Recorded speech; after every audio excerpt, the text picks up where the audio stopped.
नमस्कार दोस्तों, आज हम एक और कहानी लेकर के आपके सामने आए हैं। बात है 24 दिसंबर 1999 की। इंडियन एयरलाइंस का एक विमान IC-184 नेपाल के काठमांडू से नई दिल्ली की उड़ान भरता है। काठमांडू से नई दिल्ली की जो डिस्टेंस है, जो दूरी है, वो 2 घंटे की है। लेकिन इस फ्लाइट में बैठे हुए तमाम पैसेंजर्स और क्रू मेंबर्स वो इस बात से बिल्कुल अनजान हैं कि जो 2 घंटे की दूरी है काठमांडू से नई दिल्ली के बीच में, वो दूरी न जाने अगले कितने दिनों में पूरी की जाएगी और उस दूरी को कैसे पूरा किया जाएगा, वो दूरी उनके जीवन में कितनी मुश्किल साबित होगी। इस प्लेन को दोस्तों 5 हाईजैकर्स के द्वारा इस प्लेन को हाईजैक कर लिया जाता है और ये तमाम हाईजैकर्स आगे जाकर के इंडियन सरकार से $200 मिलियन की रकम मांगते हैं और कुछ बड़े आतंकवादियों को जो भारत की जेलों में, तमाम जेलों में बंद थे, उनकी रिहाई की मांग कर देते हैं। अगले 7 दिन तक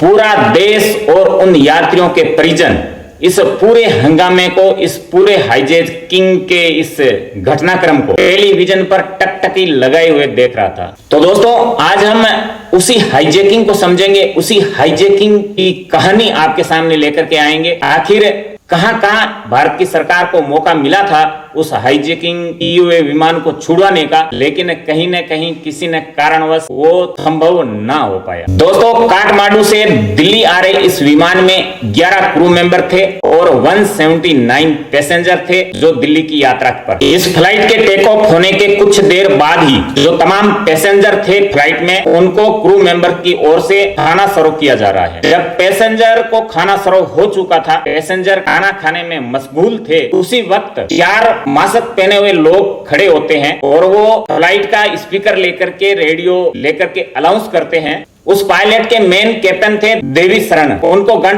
पॉइंट पर ले लिया जाता है और उन्हें इंस्ट्रक्शन दी जाती है कि आप विमान को लेकर के वेस्ट की दिशा में लगातार फ्लाई करते रहो। ये तमाम हाईजैकर्स इस विमान को हाईजैक करके पाकिस्तान ले जाना चाहते थे। विमान दिल्ली से आगे निकलता है अमृतसर, लाहौर की ओर। हाईजैकर्स ने जब लाहौर ATC से संपर्क किया कि हम यहाँ लैंड करना चाहते थे, ये खबर जो है हाईजैकिंग की ये फैल चुकी थी, तो लाहौर ATC ने स्पष्ट मना कर दिया कि हम इस विमान को इस एयरपोर्ट पर लैंड नहीं करने देंगे, लैंड करने की अनुमति नहीं देंगे। इंडियन ATC को इस हाईजैकिंग की जो खबर है वो 4:40 पर पता चलती है कि एक इनका विमान हाईजैक हो गया है। इंटरेस्टिंग बात यह है कि उस समय के हमारे प्रधानमंत्री भारत रत्न अटल बिहारी वाजपेयी, उनके प्रिंसिपल सेक्रेटरी, उन सबको इस हाईजैकिंग का ATC को पता चलने के 1 घंटे बाद उनको पता चलता है कि हमारा विमान हाईजैक हो गया। 6:04 पर इंडियन ATC विमान संख्या IC-814 के साथ कांटेक्ट करने की कोशिश करता है और उस बातचीत में कैप्टन देवी शरण बताते हैं कि फ्यूल प्लेन में बहुत कम है, लगातार कम होता जा रहा है। वो कहते हैं कि पाकिस्तान अथॉरिटी के द्वारा लाहौर में लैंड करने से मना कर दिया गया है। देवी शरण कहते हैं इंडियन अथॉरिटी से वो निवेदन करते हैं कि आप पाकिस्तान ATC से संपर्क करिए, उनसे निवेदन करिए कि हमें लाहौर एयरपोर्ट पर उतरने की अनुमति दे, क्योंकि प्लेन में फ्यूल लगातार कम होता जा रहा है। और जब फ्यूल लगातार कम हो रहा था तो जो हाईजैकर थे वो फ्रस्ट्रेट हो रहे थे, वो लगातार पैसेंजर को धमकी दे रहे थे कि हमें उतरने नहीं दिया गया तो हमें एक-एक करके पैसेंजर को मार देंगे, गोली मार देंगे। शाम के ठीक 6:30 बजे Indian high commission Pakistan authority से रिक्वेस्ट करता है कि प्लेन को लाहौर में लैंड करने दिया जाए, लेकिन पाकिस्तान की ओर से परमिशन अभी भी नहीं दी जाती है। इसी बीच प्लेन में बैठे पायलट देवी शरण हाईजैकर से बात करते हैं, उन्हें समझाने की कोशिश करते हैं कि प्लेन में फ्यूल बहुत कम बचा है। वो कहते हैं कि हम किसी परमिशन का अब इंतजार नहीं कर सकते, हमें कहीं ना कहीं लैंड करना पड़ेगा, प्लेन को रिफ्यूल करना बेहद जरूरी है, नहीं तो प्लेन क्रैश हो सकता है। और देवी शरण हाईजैकर को कन्विंस करने में सक्सेसफुल रहते हैं और हाईजैकर्स पायलट देवी शरण की बात मान जाते हैं और वो ये मानते हैं कि हम लाहौर में अगर वो अनुमति नहीं दे रहे हैं तो हम भारत के अमृतसर एयरपोर्ट पर लैंड करवा लेंगे, यहां से रिफ्यूल कर लेंगे प्लेन को। 6:44 पर फ्लाइट अपना रास्ता मोड़ लेती है और फ्लाइट वापस अमृतसर की ओर घूम जाती है, उसकी ओर बढ़ने लगती है। और ये एक ऐसी सिचुएशन थी जो हाईजैकर कभी नहीं चाहते थे कि इस सिचुएशन में जाया जाए, क्योंकि इंडियन प्लेन को हाईजैकर ने हाईजैक किया था और वो रिफ्यूलिंग करने के लिए इंडिया के ही किसी एयरपोर्ट पर उतरे, ये हाईजैकर्स नहीं चाहते थे। क्योंकि जब हाईजैकर्स को भी मालूम था कि इंडियन जमीन पर जब ये विमान उतरेगा तो इंडियन अथॉरिटी और सरकार के पास अपर हैंड होगा, वो बड़ी कार्रवाई हमारे ऊपर कर सकती। अब ये सिचुएशन जो बन रही थी वो इंडियन फोर्स के लिए बड़ी एडवांटेज थी, क्योंकि प्लेन इंडिया में लैंड करने जा रहा था और इस सिचुएशन को भारत की फोर्स अपने कंट्रोल में ले सकती थी। लेकिन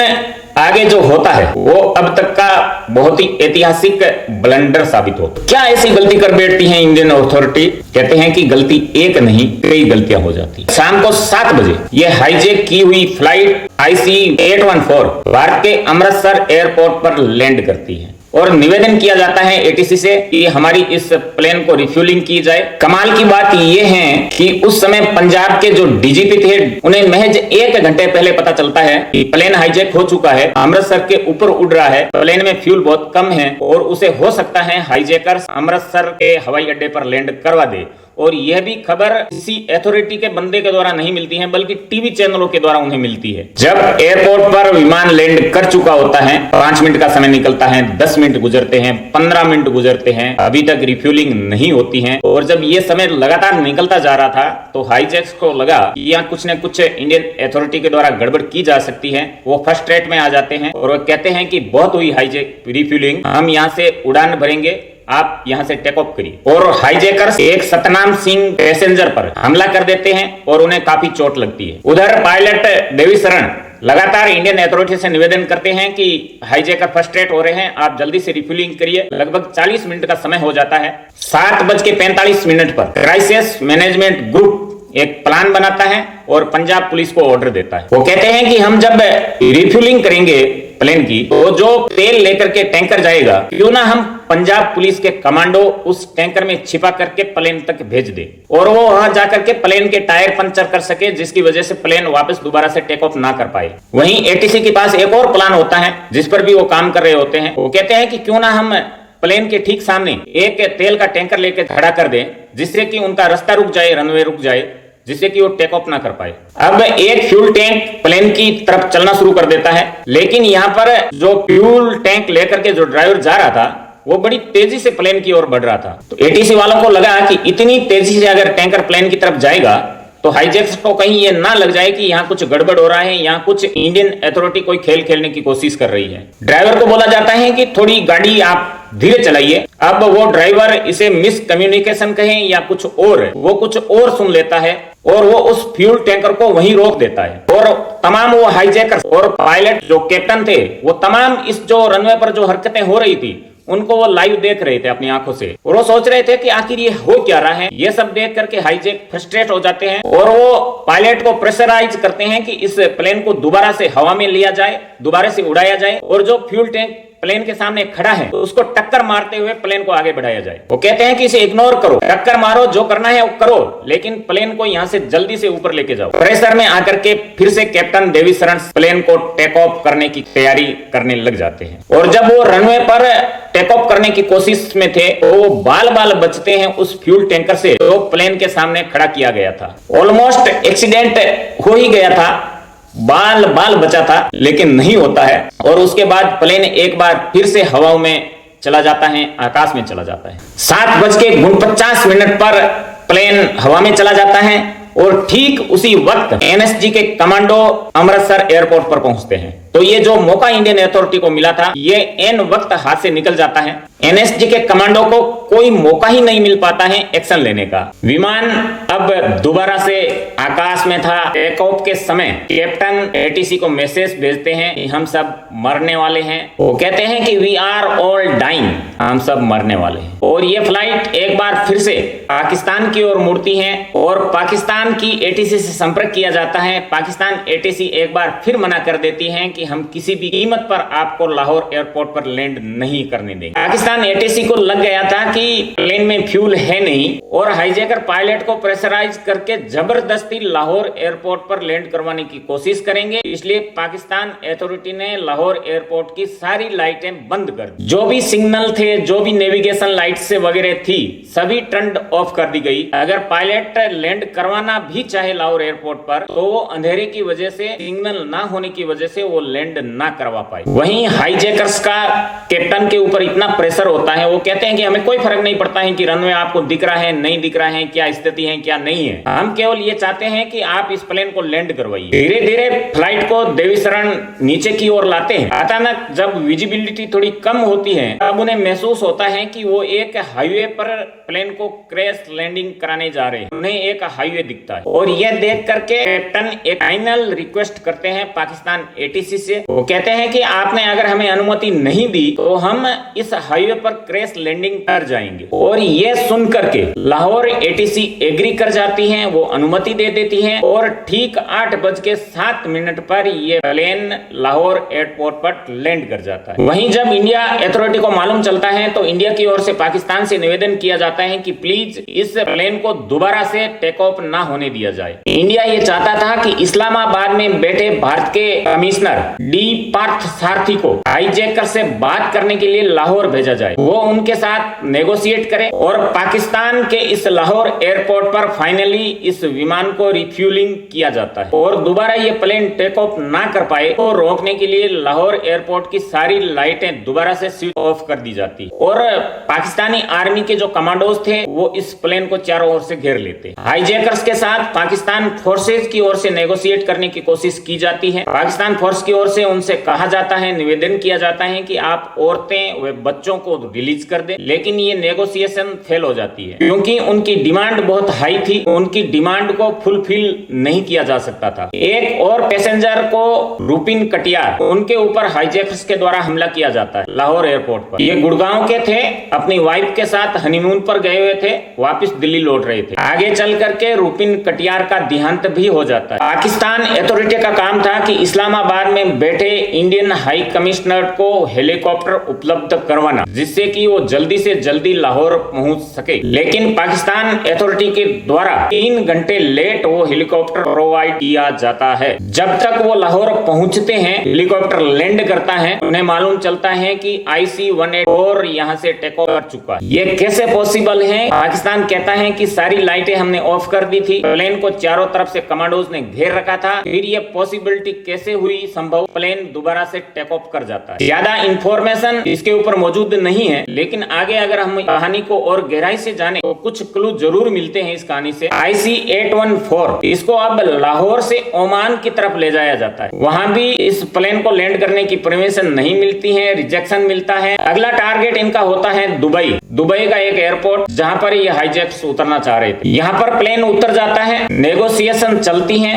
कड़ी नेगोशिएट के बाद फाइनली सुबह को 3 बजे यहाँ पर 25 पैसेंजर को हाईजैकर रिलीज कर देते। इंडियन एयरलाइंस का एक स्पेशल एयरक्राफ्ट बुलाया जाता है दुबई के लिए और वो इन रिलीज किए गए पैसेंजर को लेकर के वापस इंडिया आता है। उस समय के मंत्री शरद यादव भी इस पैसेंजर में मौजूद थे और वो पैसेंजर को वापस घर पहुंचाने तक उनके साथ रहे। जो पैसेंजर हाईजैकर से छूट करके दुबई से लौट करके आए थे, इनसे जब इंडियन अथॉरिटी ने बात की तो इनकी जो इंफॉर्मेशन थी उनसे बहुत कुछ चीजें मालूम चलती हैं। पता चलता है कि इस प्लेन के अंदर आदमियों को अलग रखा गया है, बच्चों को अलग रखा गया है, औरतों को अलग रखा गया है। सबके आंखों पर एक पट्टी लगा रखी है, ब्लाइंड फ्लो लगा रखा है, जिससे कि भी किसी को कुछ दिख ना सके, कोई महसूस ना कर सके। इनके द्वारा बताए जाते हैं कि टोटल 5 हाईजैकर्स थे जिन्होंने अपने अलग अलग नाम रखे थे। जो इनका सबसे लीडर था वो अपने आप को चीफ करके पुकारता था। सबके कोडवर्ड थे, जैसे बर्गर, डॉक्टर, शंकर,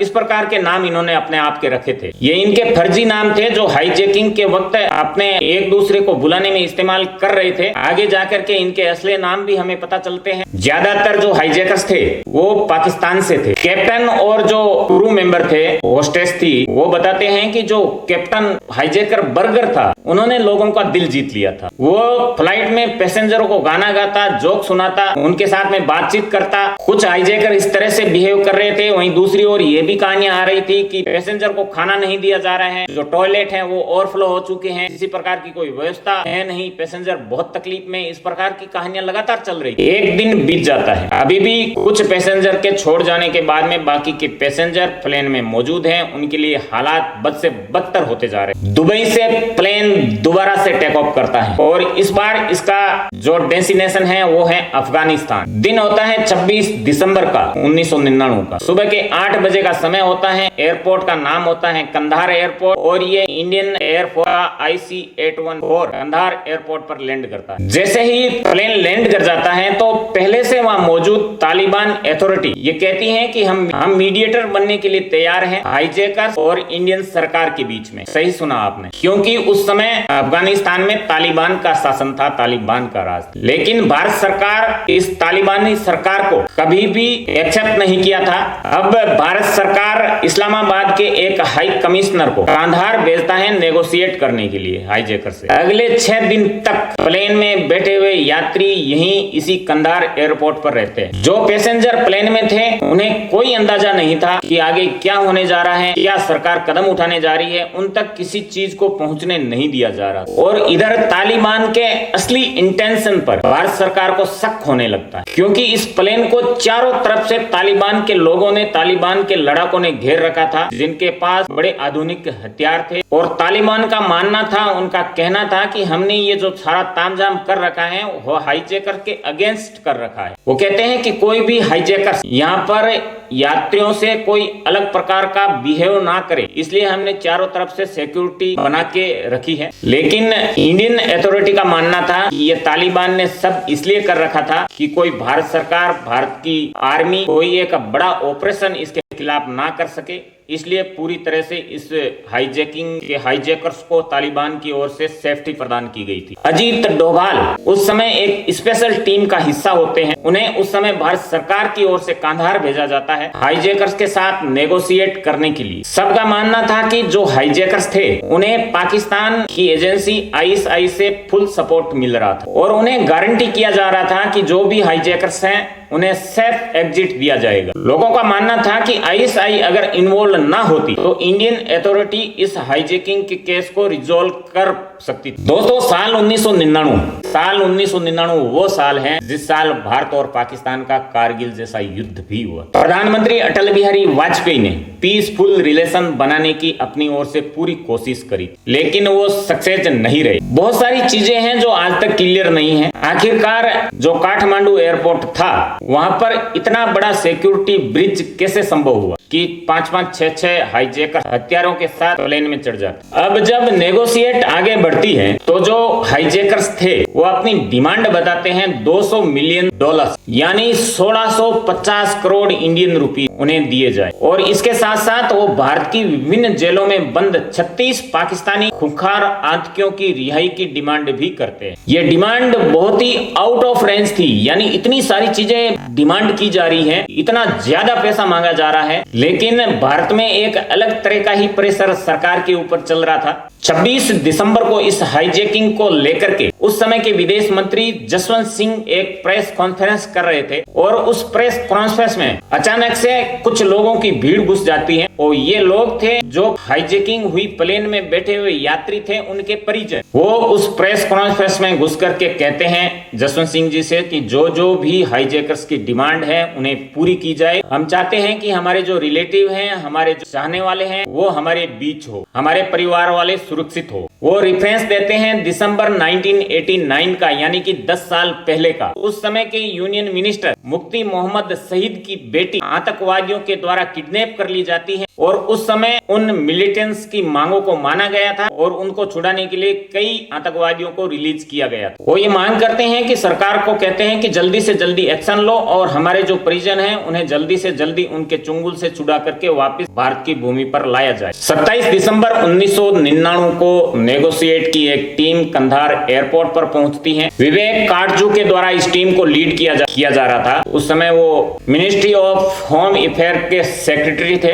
इधर नई दिल्ली में लगातार प्रोटेस्ट हो रहा था। प्रधानमंत्री के आवास के सामने प्रोटेस्ट किया जा रहा था कि जल्दी से जल्दी हाईजैकर्स की जो मांगे हैं वो मान ली जाए और उनके रिलेटिव हैं उन्हें छुड़ा करके भारत की जमीन पर लाया जाए। यानी सरकार के ऊपर लगातार प्रेशर बढ़ रहा था। वहीं उस तरफ तालिबान सिरे से खारिज कर देता है, डिनाई कर देता है कि वो इंडियन फोर्स को किसी भी तरह का कोई रेस्क्यू ऑपरेशन करने की इजाजत उसकी धरती पर नहीं देगा। लेकिन वो ये जरूर कहते हैं कि हम तुम्हारे बिहाव पर नेगोशिएट कर सकते हैं। कई दिनों तक यहाँ पर कड़ी नेगोशिएशन होती है। इंडियन नेगोशिएटर की टीम भी यहाँ पर है, बीच में तालिबान भी हैं जो मीडिएटर की भूमिका में है, हाईजैकर भी हैं। अल्टीमेटली जो हाईजैकर्स की एक लंबी चौड़ी डिमांड होती है उसे काफी हद तक कम कर दिया जाता है, नैरो डाउन कर दिया जाता है। 36 कैदियों की जगह केवल 3 को रिलीज किया जाएगा और हाईजैकर्स की इस डील को कम करने का जो श्रेय है वो तालिबान को भी जाता है और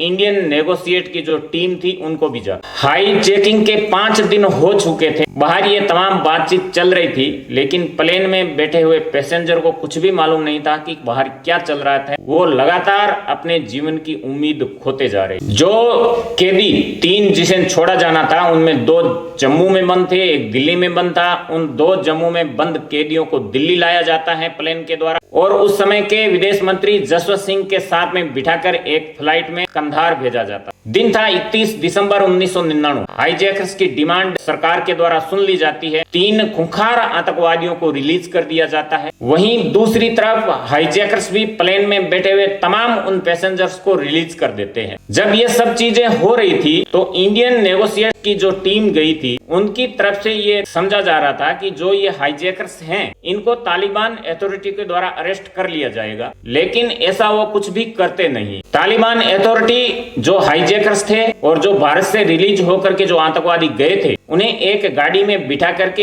एक बॉर्डर की तरफ ले जाया जाता और वो भी पाकिस्तान की बॉर्डर की तरफ। और उस समय तक ये पूरी तरह से क्लियर हो चुका था कि पाकिस्तान और पाकिस्तान की आईएसआई किस हद तक इस हाईजैकिंग के इस पूरे खेल में शामिल थी। तो दोस्तों ये था कंधार हाईजैकिंग का किस्सा कहानी। क्या क्या हुआ, किस किस समय क्या हुआ और आखिर कितने हाईजैकर्स थे जिन्होंने एक बड़े विमान को हाईजैक किया। तमाम इसी तरह की कहानियों से और किस किस की क्या क्या भूमिका रही वो सब हमने इस वीडियो में जाना। रूबरू होने के लिए हमसे जुड़े रहिएगा। आपने अपना कीमती समय दिया उसके लिए बहुत बहुत आभार। अपना व अपनों का ख्याल रखते हुए हमसे जुड़े रहिएगा। धन्यवाद।